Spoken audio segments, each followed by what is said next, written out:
Hallelujah. Good morning.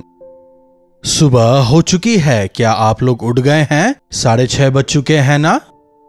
आइए प्रभु के साथ अपने दिन की शुरुआत करें, आशीष पाएं। छोटी प्रार्थना।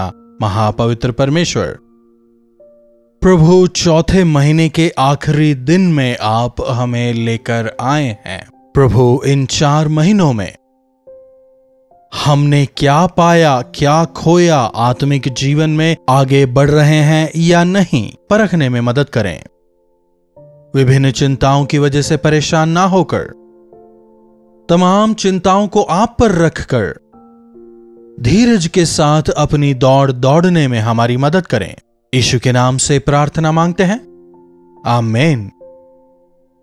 प्रभु की महिमा हो। समय के गुजरने के साथ क्या हमारे जीवनों में क्या छुटकारा पा रहे हैं, आशीषों को पा रहे हैं, परेशानियों तकलीफों से निजात पा रहे हैं? हम बार बार इस शब्द का इस्तेमाल करते हैं, चिंता। दरअसल इस शब्द का अर्थ क्या है बताइए? चिंता का मतलब क्या है? किसी उक्त बात को लेकर उसके विषय सोचना, उसी सोच में डूबे रहना, परेशान रहना, उस विषय को लेकर बार बार बात करना, अपने आप से उस विषय से बाहर आने का प्रयास करना। एक वचन देखिएगा, पत्रस द्वारा लिखी गई पहली पत्री, उसका 5वां अध्याय 7वीं आयत से, और अपनी सारी चिंता उन्हीं पर डाल दो क्योंकि उन्हें तुम्हारा ध्यान है। अपनी सारी चिंता, इसका क्या मतलब हुआ? क्या खाएंगे, क्या पिएंगे, क्या पहनेंगे, यह चिंता तो हम में हमेशा रहती है। लेकिन क्या केवल इतना ही है? कैसे पैसा कमाएं, क्या छुपाएं, क्या दिखाएं, है कि नहीं? इस संसार में जब हम जीते हैं, कई प्रकार की चिंताएं। बच्चे बड़े हो गए हैं, विवाह की चिंता।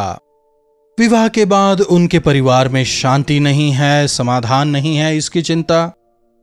बच्चों के परिवार में किस प्रकार से एकता लाई जाए, इस बात की चिंता। विवाह करवा दिया है, अब हमारी जिम्मेदारी खत्म, क्या ऐसा सोचते हैं? ऐसा तो नहीं हो सकता ना। यह रिश्ता जो है खून का रिश्ता है। अगर आपके बच्चे अपनी जिंदगी में खुश नहीं हैं तो उनकी जो चिंता है माँ बाप को हमेशा खाए रहती है। इन दिनों में जो माँ बाप हैं उनकी चिंता अपने आप को लेकर नहीं है, अपने बच्चों को लेकर वे ज्यादा चिंतित हैं। हो सकता है वे खुद अकेले हों, पैसों की तंगी हो, कई सारी बीमारियों की वजह से परेशान हो, लेकिन फिर भी उनकी चिंता अपने आप के लिए नहीं, बच्चों और नाती पोतों के लिए होती है। यकीनन इस संसार में ऐसा कोई नहीं होगा जिसके पास चिंता नहीं। अगर कोई ऐसा है जिसमें चिंता नहीं, यदि एक शब्द में कहा जाए तो वो मृत ही होगा। मरे हुओं को किस बात की चिंता, किस बात का डर, किस बात की जरूरत? As long as we live in this world, we will be worried about so many different things. हर रोज हम विभिन्न बातों की चिंता करते ही रहते हैं। हर रोज कुछ ना कुछ नई चिंता आ खड़ी होती है, नई जरूरत आ जाती है। इसलिए वचन हमें बताता है, अपनी सारी चिंता उन्हीं पर डाल दो क्योंकि उन्हें तुम्हारा ख्याल है। क्योंकि परमेश्वर तुम्हारी फिक्र करते हैं, तुम्हारे बारे में वे सोचते हैं। उनकी नजर आप पर बनी हुई है। वे आपकी परेशानी को, तकलीफों को, पीड़ा को जानते हैं। आप ढो रहे हैं, आप दर्द सह रहे हैं, संघर्ष कर रहे हैं। हे बोझ से दबे हुए लोगों, मेरे पास आओ, मैं तुम्हें शांति दूंगा, प्रभु का वचन हमसे कहता है। क्यों अपनी चिंताओं को उठाते हो? मेरे ऊपर डाल दो। प्रार्थना के द्वारा अपनी चिंताओं को मुझे दे दो। लेकिन यही तो कठिन है ना। बोझ को खुद उठा लेंगे, हजारों लोगों के पीछे खुद दौड़ने के लिए तैयार हो जाएंगे, लेकिन परमेश्वर के सामने जाकर प्रभु से कहना, प्रभु मेरी यह समस्या है, मेरी यह तकलीफ है, बहुत कठिन हो जाता है। फिर एक और समूह है जो कहते तो हैं प्रभु को चिंता दे दी है, प्रार्थना में सब कुछ प्रभु को दे दिया है, फिर भी उस चिंता को खुद ही उठाए रहते हैं। मैंने पहले भी यह उदाहरण दिया है। एक बार एक बूढ़ा व्यक्ति एक गठरी लेकर चल रहा था। गाड़ी पर एक व्यक्ति जा रहा था, उसे देखकर उसे दया आती है, तो उस बूढ़े से कहता है मेरी गाड़ी में बैठ जाओ।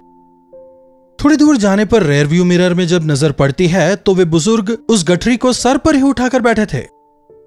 अरे बाबा, आप आराम से बैठिए, गठरी सर पर क्यों उठाए हैं? साइड में सीट पर जगह है ना, वहां रख लीजिए। अरे नहीं बेटा, आपने मुझे सहारा दिया वही बड़ी बात है, गठरी को क्यों उठाएंगे? गठरी मैं ही उठा लूंगा। हमारी कईयों की हालत भी यही है। कहते हैं प्रभु पर विश्वास करते हैं, प्रभु ने हमारे बोझ को उठाया है, लेकिन अपने बोझ को अपने सर से नीचे नहीं उतारते। अपनी चिंता मुझ पर तुम डाल दो। Cast your burdens on me, अपनी चिंता मुझ पर डाल दो। कैसे महान प्रभु हैं हमारे, संसार के पाप को उठा ले जाने वाले प्रभु आज आपके और मेरे बोझ को उठाने के लिए भी सदैव तैयार हैं।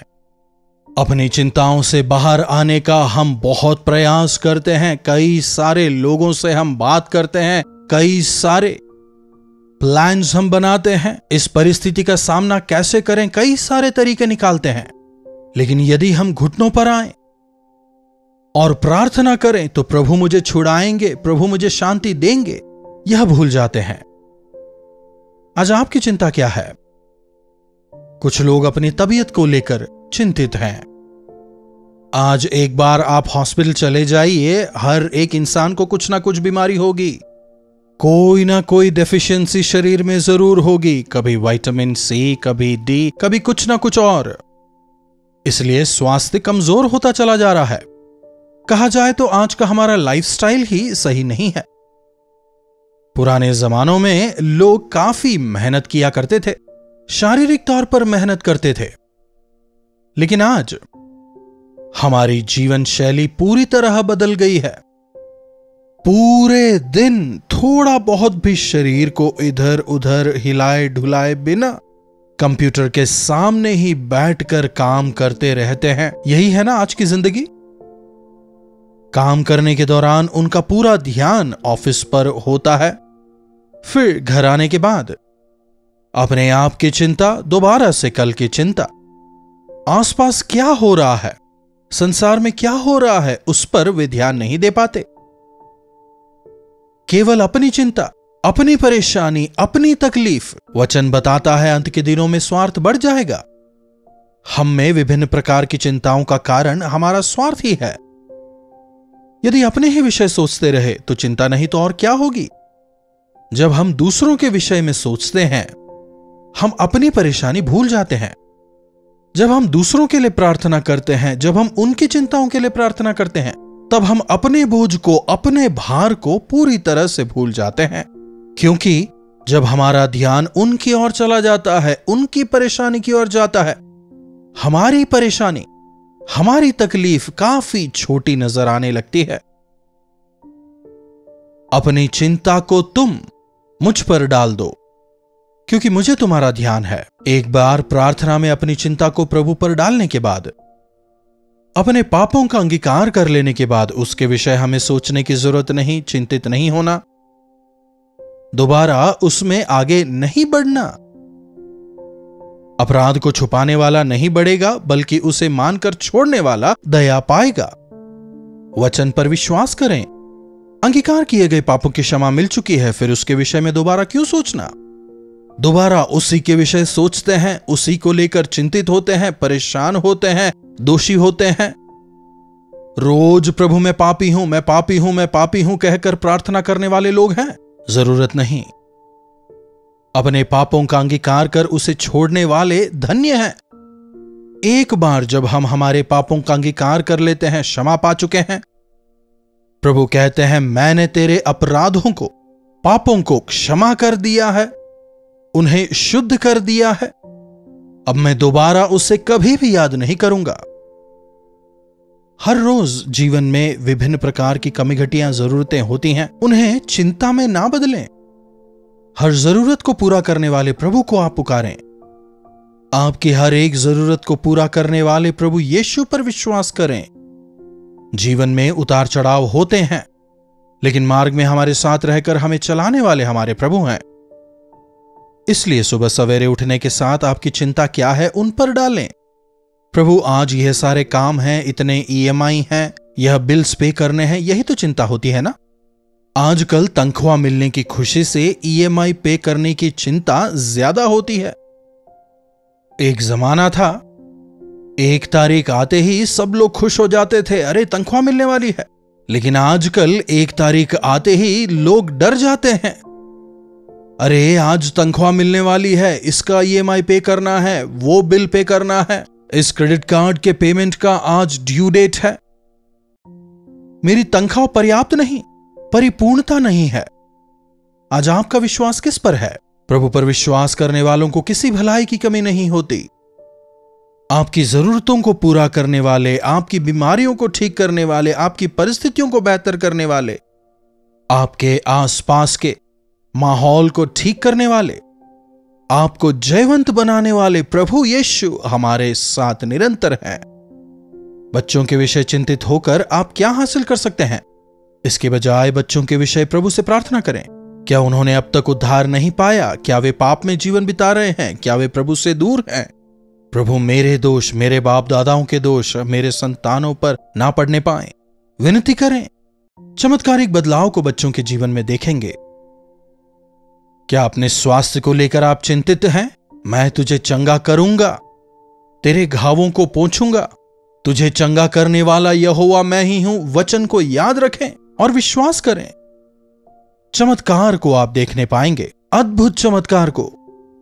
कई लोग गवाहियां देते हैं, अचानक से स्ट्रोक आ गया, एकदम डर गए, पर प्रभु को पुकारा, प्रभु मुझे याद करें। जब कहा हॉस्पिटल में एडमिट होना है, लंबा ट्रीटमेंट चलेगा कहने वाले, चमत्कारिक तौर पर नो सर्जरी नीडेड, केवल कहते नहीं, पूर्ण चंगाई पाकर लौटकर गवाही देते हैं।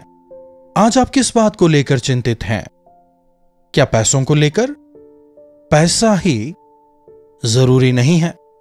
प्रभु किसी ना किसी तरीके से, कहीं ना कहीं से आपकी जरूरत को पूरा करेंगे। पैसों को लेकर आप चिंता ना करें, यहोवा इरे वे उपाय करेंगे। आपके आत्मिक जीवन में, विश्वास के जीवन में आगे बढ़ने के लिए ये कमी घटियां, ये बीमारियां आशीष में तब्दील होंगी। अपनी चिंता उन्हीं पर डाल दो, क्योंकि उन्हें तुम्हारा ख्याल है। आज की चिंता प्रभु पर डाल दी कहने का कोई लाभ नहीं, क्योंकि कल आपको दोबारा एक नई चिंता मिलेगी। केवल चिंता करने के द्वारा आप कुछ नहीं बदल सकते। उस दिन का दुख उस दिन के लिए काफी है, कल के लिए तुम चिंता मत करो।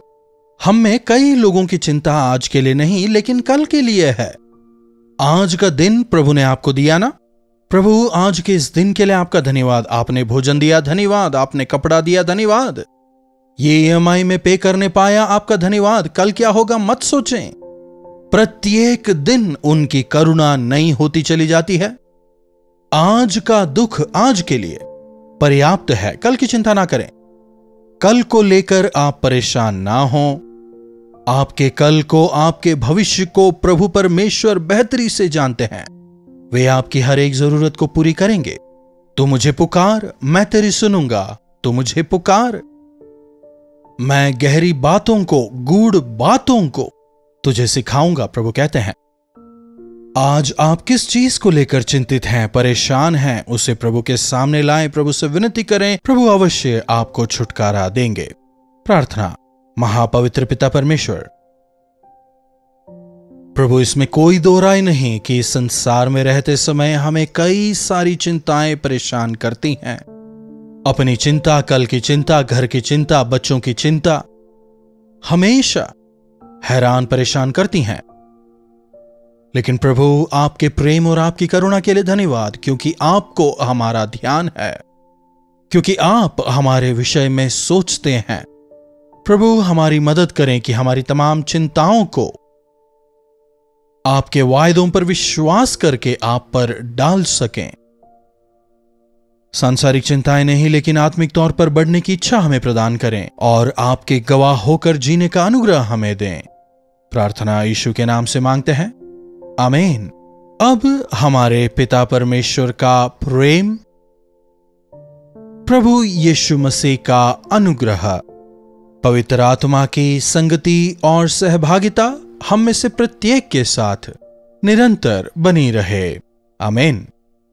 प्रभु परमेश्वर की महिमा हो। अपनी चिंताओं को हमें भी बताएं, हम भी आपके साथ मिलकर आपकी जरूरतों के लिए, आपकी चिंताओं के लिए आपके साथ मिलकर प्रार्थना करेंगे। अपने समय पर परमेश्वर आपके जीवनों में जरूर चमत्कार करेंगे। हमारे YouTube चैनल पर हम आप लोगों के लिए 2 नए कार्यक्रमों को लाए हैं, सच्ची घटनाएं और क्या आप जानते हैं। इन कार्यक्रमों को आप जरूर देखिएगा। काफी मेहनत से हम इन कार्यक्रमों को आपके लिए तैयार करते हैं ताकि आप अपने आत्मिक जीवन में बलवंत होकर बढ़ते चले जाएं और प्रभु परमेश्वर को आप महिमित करें। तो कार्यक्रम को जरूर देखिएगा। इन्हीं वचनों के साथ आज मैं आपसे विदा लेता हूं। प्रभु आप सबों को आशीष दें।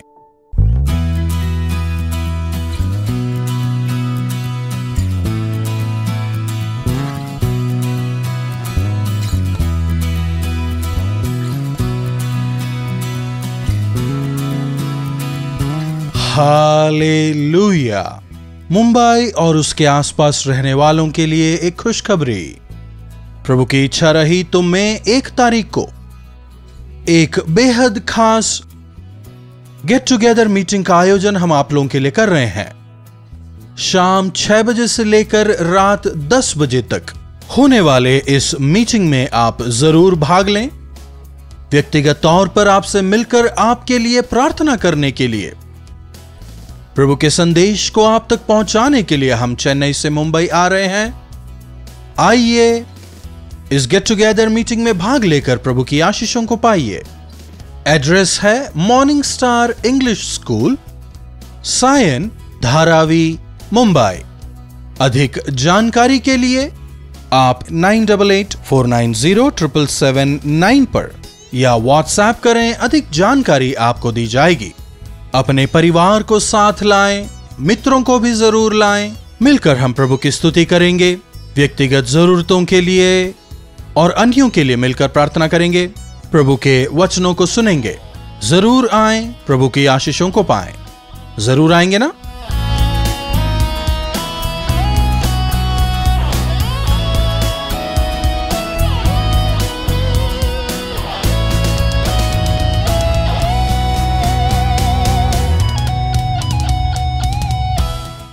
कल्वरी दर्शन, ये है प्रेम के दर्शन, यीशु प्रेम के दर्शन।